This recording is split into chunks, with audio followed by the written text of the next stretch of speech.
If you've ever wondered whether you can simply put on a festival on private land, the answer isn't as straightforward as you might think. There isn't a single comprehensive legal definition of festival in the UK. Instead, different rules can apply depending on what actually happens at the event.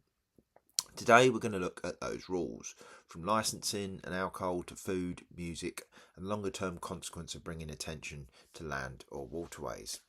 Living on the road, waterways are off-grid in the UK, Dickie Dread.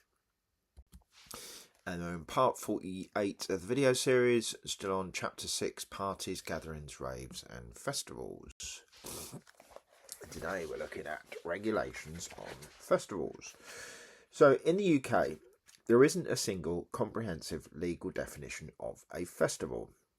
However, for specific regulatory and licensing purposes, definitions have been established to guide compliance. For instance, during a 2017 tariff negotiation with the Performing Rights Society, which is the PRS for music, the festival industry agreed upon the following definition: a single event offering a series of music performances or music and other entertainments which is marketed as a festival and is held as at a predominantly outdoor site using temporary infrastructure which is erected for the purposes of that festival, used mainly for the purposes of that festival, and substantially dismantled after the festival. So this definition emphasises the temporary nature of the infrastructure and the event's primary focus on music and entertainment. This can include land-based sites or, in some cases, water-based gatherings where boats form part of the event space. Additionally, the UK government provides guidance on organising events that may be considered festivals, especially concerning licensing requirements. For example, if you plan to sell alcohol at the event, you'll need a 10 from your local council. Serving food and playing music also have specific regulations, particularly if the event is public and advertised.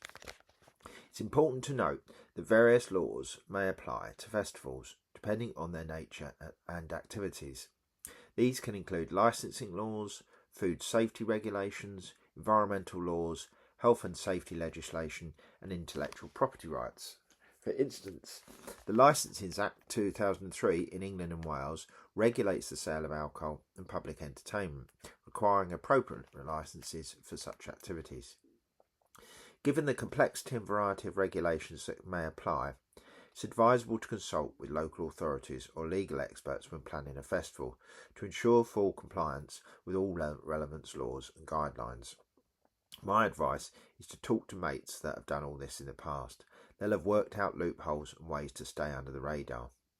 As with raves, just thinking you can set up anywhere and go bonkers is no longer an option. And trust me, I've held a little festival here and it seriously went pretty pear-shaped. It ended up with a very good result, but it went pear-shaped at the time.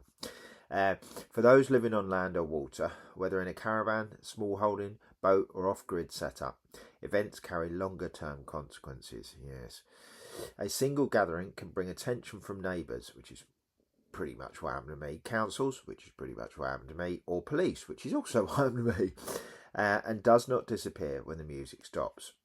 What begins as a one-off party can become evidence of a pattern, particularly if infrastructure, access or repeated use is observed.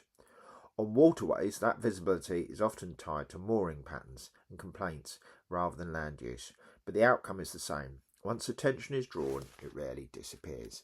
In this sense, the issue is not just the right itself, but what it signals. Visibility, once created, is difficult to undo.